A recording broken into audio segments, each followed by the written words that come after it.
Have you ever heard someone say that their invention is the greatest thing since the wheel? I'm Kathy from OriginalWheels.com, and today we're going to talk a little bit about the history of the wheel and why it's such a great invention. Let's get started.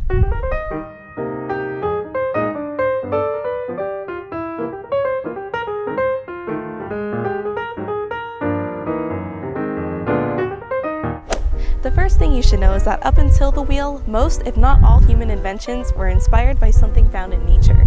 The wheel, however, is 100% man-made. It's truly original. Talk about original wheels, right? The wheel really is a testament to human intellect. And where would we be without wheels? Probably not very far. But the wheel wasn't always used for transportation. Some of the earliest uses of the wheel can be dated back to 3500 BC in Mesopotamia, where they were used as potter's wheels. Around 300 years later, they were used for chariots. Flash forward 1500 years later, and then wheels started having spokes on them, and this was to cut down the material used and to make them faster. These days, when we think of wheels, we don't really think of chariots, but we do think of our automobiles. We want our wheels to look good, and a lot of people are looking for wheels that are going to complement their cars. The first automobile wheels date back to late 1880s, early 1890s. Carl Benz was one of the first guys to use automobile wheels. On his motor wagon, he had wired wheels, kind of similar to the ones you'd find on a bicycle.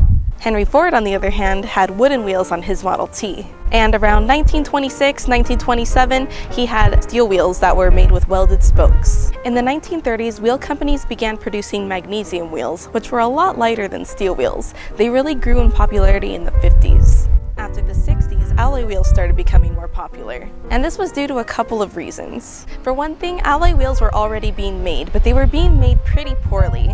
Some improvements were made in casting refineries in the 60s, which really boosted alloy wheels' popularity. And magnesium wheels also tended to corrode more easily than alloys. Despite this, mag or magnesium wheels are actually really popular, especially among classic car enthusiasts. Until about the 2000s, steel wheels were actually a bit more common because they came standard on vehicles. One could choose to upgrade to a few different alloy options, but at a more expensive price. Nowadays, there are so many different options for alloy wheels, and many people love the aesthetic appeal of them.